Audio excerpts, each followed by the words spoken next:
You're just going about your day, minding your own business, when suddenly you feel a little off. Maybe a bit of a tickle in your throat, a sneeze, or just a general sense of, I think I'm coming down with something.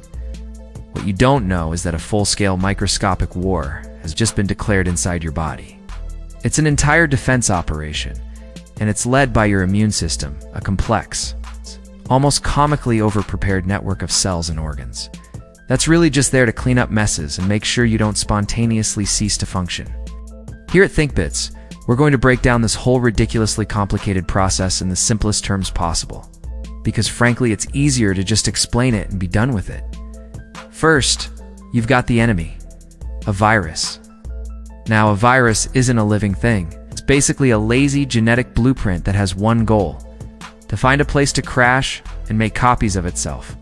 It gets into your body, usually through the nose or mouth, latches onto one of your innocent cells, and then, I kid you not, just jams its own instructions inside. The cell, bless its little heart, doesn't know any better. It starts following these new, bad instructions, becoming a tiny factory for more viruses. It's a real bummer for the cell.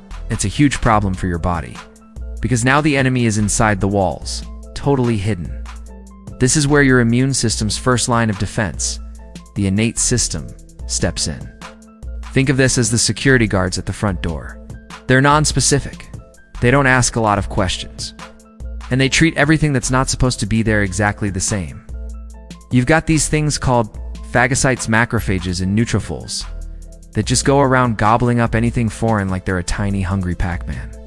It's not a subtle strategy. Then you've got the natural killer cells. These guys are the paranoid enforcers.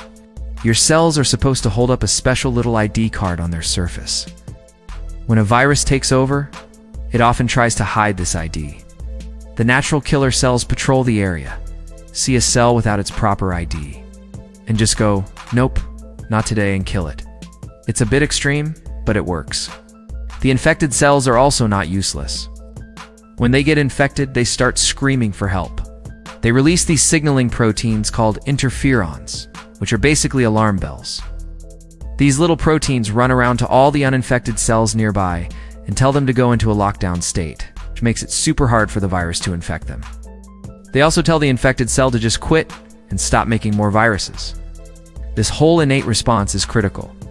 It's what holds the line for the first few days while the immune system gets the rest of its act together. Because let's be honest, the initial team is just a bunch of brawlers. They're not specific, and they can't always finish the job. That's when the second line of defense, the adaptive immune system, gets activated. This is the professional strike team. It takes about 4 to 7 days for them to get organized, which is exactly why you feel so crummy at the start of an illness. The activation process is pretty simple. A special scout cell called a dendritic cell grabs a piece of the virus and takes it to a lymph node, which is basically the immune system's command center. It shows the viral piece to two very important kinds of white blood cells, B cells and T cells. B cells are basically the antibody factory. Once they see a piece of the virus, they start mass-producing antibodies that are specifically designed to stick to that exact virus.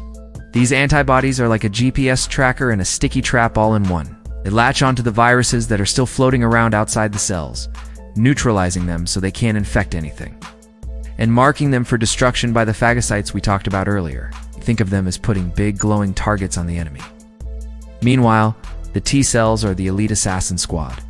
A specific kind of T cell, called a cytotoxic T cell, specializes in hunting down cells that have already been hijacked by the virus.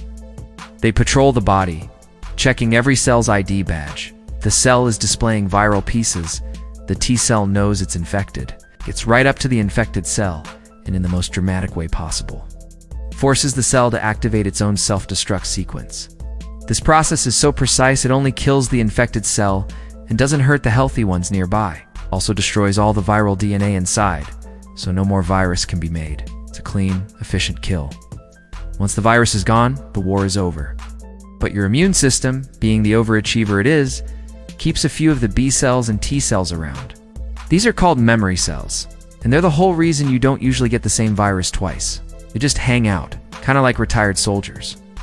And if that same virus ever shows up again, They instantly recognize it and launch a response so fast and so powerful, you probably won't even realize you were exposed. It's pretty efficient, I guess. The whole thing's a lot of work just to keep you from having a sniffly nose for a week. But hey, it's what it does. And that's how your immune system fights viruses.